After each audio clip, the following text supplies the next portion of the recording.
भारत में बैंकिंग व्यवस्था लगातार डिजिटल और अनुशासित होती जा रही है, लेकिन इसके साथ ही ग्राहकों को अपने वित्तीय अनुशासन को लेकर भी अधिक सजग रहने की आवश्यकता है। आजकल अधिकतर लोग किसी न किसी रूप में ऋण यानी कि लोन लेते हैं, चाहे वह व्यक्तिगत लोन हो, वाहन लोन हो, शिक्षा लोन हो या फिर होम लोन। लेकिन जब कोई व्यक्ति इस लोन की ईएमआई समय पर चुकाने में असमर्थ होता है तो बैंक के पास कई कानूनी अधिकार होते हैं, जिनमें से सबसे महत्वपूर्ण अधिकार होता है राइट ऑफ सेट ऑफ और लीन का अधिकार। यह दोनों ऐसे प्रावधान हैं जिनके तहत बैंक किसी उधारकर्ता के खाते या जमा राशि को रोक या समायोजित कर सकता है ताकि बकाया रकम की वसूली की जा सके। आम लोगों के मन में यह सवाल अक्सर उठता है कि यदि किसी बैंक से लोन लिया गया है और उसी बैंक में सेविंग अकाउंट या करंट अकाउंट भी है तो क्या बैंक उस खाते को फ्रीज कर सकता है, और अगर सेविंग या करंट अकाउंट किसी दूसरे बैंक में है तो क्या वह खाता भी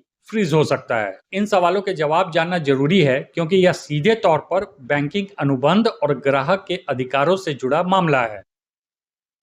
जब कोई व्यक्ति किसी बैंक से लोन लेता है तो वह एक लिखित अनुबंध पर हस्ताक्षर करता है जिसे लोन एग्रीमेंट कहा जाता है। इसी अनुबंध में बैंक अपने लिए कई अधिकार सुरक्षित रखता है जिन्हें राइट ऑफ सेट ऑफ या लीन क्लॉज भी शामिल होती है। इस क्लॉज का अर्थ यह होता है कि यदि उधारकर्ता समय पर अपनी ईएमआई नहीं चुकाता है तो बैंक को यह अधिकार है कि वह उसी ग्राहक के उसी बैंक में मौजूद अन्य खातों, जमा राशियों या फिक्स्ड डिपॉजिट में से रकम काटकर अपनी बकाया राशि रिकवर कर ले। बैंक इस कार्रवाई के लिए ग्राहक को पूर्व सूचना देने को बाध्य नहीं होता क्योंकि ग्राहक ने पहले ही एग्रीमेंट पर हस्ताक्षर करके इस शर्त को स्वीकार कर लिया होता है। यही कारण है कि यदि किसी व्यक्ति का सेविंग अकाउंट उसी बैंक में है जिससे उसने लोन लिया है तो बैंक उसके खाते को फ्रीज कर सकता है या उसमें से बकाया राशि निकाल सकता है। अब सवाल यह उठता है कि यदि सेविंग अकाउंट किसी दूसरे बैंक में है तो क्या वह भी फ्रीज हो सकता है। इस प्रश्न का उत्तर सामान्य परिस्थितियों में है नहीं। एक बैंक को किसी अन्य बैंक में मौजूद खाते पर कोई सीधा नियंत्रण या अधिकार नहीं होता। बैंक केवल उन्हीं खातों पर कार्रवाई कर सकता है जो उसकी अपनी शाखा या नेटवर्क के अंतर्गत आते हैं। उदाहरण के लिए, अगर आपने एचडीएफसी बैंक से लोन लिया है और आपकी ईएमआई बकाया है तो एचडीएफसी केवल आपके उसी बैंक के खाते को फ्रीज या समायोजित कर सकता है जो एचडीएफसी में है। वह एसबीआई या आईसीआईसीआई बैंक में आपके खाते पर कोई कार्रवाई नहीं कर सकता जब तक कि उसे किसी कानूनी आदेश का समर्थन न मिला हो। कहने का तात्पर्य कि यदि मामला बढ़कर डिफॉल्ट की स्थिति में चला जाए और बैंक कानूनी कार्रवाई शुरू कर दे तो यह संभव है कि डेट रिकवरी ट्रिब्यूनल या कोर्ट ऑफ लॉ किसी आदेश के तहत आपके अन्य बैंकों के खातों को भी फ्रीज करने का निर्देश दे दे। ऐसे मामलों में दूसरे बैंक को उस आदेश का पालन करना होता है क्योंकि वह न्यायिक निर्देश होता है। इसके अलावा यदि मामला फ्रॉडुलेंट डिफॉल्ट या मनी लॉन्ड्रिंग के दायरे में आ जाए, इन्फोर्समेंट डायरेक्टरेट या पुलिस के रिक्वेस्ट पर भी अन्य बैंक के खाते अस्थायी रूप से फ्रीज किए जा सकते हैं। लेकिन केवल बकाया ईएमआई न चुकाने पर बिना किसी कानूनी आदेश के दूसरा बैंक स्वतः कोई कार्रवाई नहीं कर सकता। यह भी समझना जरूरी है कि सेट ऑफ और लीन दो अलग अलग अवधारणाएं हैं। सेट ऑफ का अर्थ होता है समायोजन, यानी यदि ग्राहक का बैंक में कोई खाता या डिपॉजिट है तो बैंक अपने बकाया को उसमें से काट सकता है। वहीं लीन का अर्थ होता है ग्रहणाधिकार, यानी बैंक किसी खाते या संपत्ति को अस्थायी रूप से रोक सकता है ताकि जब तक बकाया रकम न चुकाई जाए उस संपत्ति का इस्तेमाल न हो सके। यह स्थिति तब तक बनी रहती है जब तक कि बैंक को उसका भुगतान नहीं मिल जाता। इन दोनों प्रावधानों का उद्देश्य केवल बैंकों के हितों की रक्षा करना नहीं बल्कि यह सुनिश्चित करना भी है कि बैंकिंग व्यवस्था में अनुशासन बना रहे और जानबूझकर डिफॉल्ट करने वालों को फायदा न मिल सके। बैंक इन अधिकारों का इस्तेमाल तभी करते हैं जब ग्राहक को कई बार याद दिलाने, ईमेल भेजने और नोटिस जारी करने के बाद भी भुगतान नहीं किया जाता। सामान्यतः बैंक शुरुआत में ग्राहक से बातचीत के माध्यम से समस्या सुलझाने की कोशिश करता है। यदि किसी ग्राहक के पास अस्थायी आर्थिक संकट है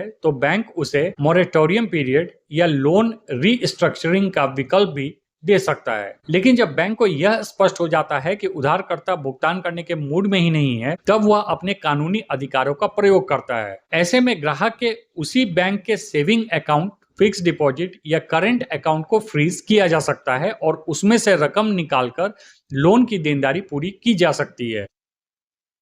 इन मामलों में कई बार ग्राहक यह भी तर्क देते हैं कि सेविंग अकाउंट में रखी रकम किसी अन्य उद्देश्य के लिए है, जैसे कि सैलरी या घर खर्च के लिए, इसलिए बैंक को उसे छूने का अधिकार नहीं होना चाहिए।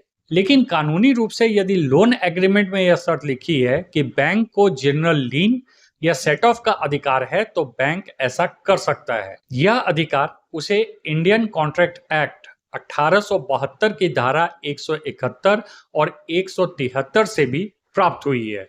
भारतीय कानून के अनुसार किसी भी बैंक को अपने ग्राहक की देनदारी की वसूली के लिए उसके खातों पर लीन का अधिकार होता है। हालांकि बैंक को यह सुनिश्चित करना होता है कि उसकी कार्रवाई उचित, प्रमाणित और दस्तावेजों के आधार पर हो। दूसरी ओर यदि किसी ग्राहक के पास किसी दूसरे बैंक में खाता है तो उस बैंक पर यह नियम स्वतः लागू नहीं होता। ऐसा खाता केवल तब प्रभावित हो सकता है जब मामला अदालत में चला जाए और न्यायिक आदेश जारी हो।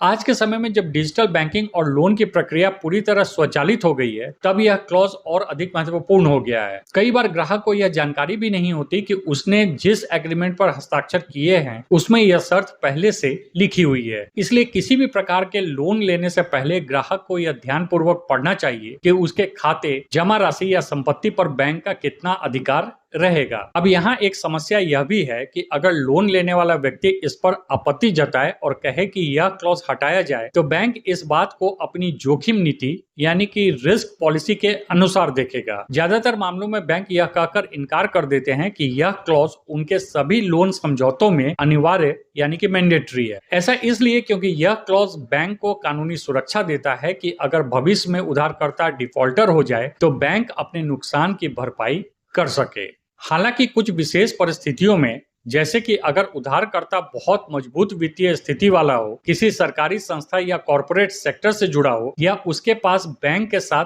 बहुत अच्छा ट्रैक रिकॉर्ड हो, तो बैंक कुछ शर्तों के साथ राइट टू सेट ऑफ या लीन क्लॉज में आंशिक छूट दे सकता है। लेकिन यह बहुत ही दुर्लभ यानी कि रेयर ऑफ रेयरेस्ट स्थिति में होती है। अगर उधारकर्ता इस क्लॉज को हटाने पर जोर देता है तो बैंक दो विकल्प दे सकता है। या तो वह लोन प्रक्रिया को रोक दे यानी कि लोन मंजूर ही ना करे, या फिर ग्राहक को साफ कह दे कि बिना इस सुरक्षा प्रावधान के बैंक लोन नहीं देगा। कानूनी रूप से भी यह clause reserve bank of India के दिशा निर्देशों और बैंकों के आंतरिक नीतिगत नियमों के तहत वैध माना गया है। इसीलिए उधारकर्ता के पास इसे हटवाने का कोई ठोस कानूनी अधिकार नहीं होता, क्योंकि यह बैंक की शर्तों का हिस्सा होता है। अंततः ग्राहक को चाहिए कि वह अपने वित्तीय दायित्वों को समय पर पूरा करे, ईएमआई को प्राथमिकता दे और लोन की शर्तों को पूरी तरह समझे। यह न केवल बैंकिंग अनुशासन का पालन करने के लिए आवश्यक है, बल्कि इससे भविष्य में आने वाली किसी भी प्रकार की कानूनी विवाद या असुविधा से भी बचा जा सकता है। आशा करता हूँ मेरा यह वीडियो आपको पसंद आया होगा और इंफॉर्मेटिव लगा होगा। Thanks for watching.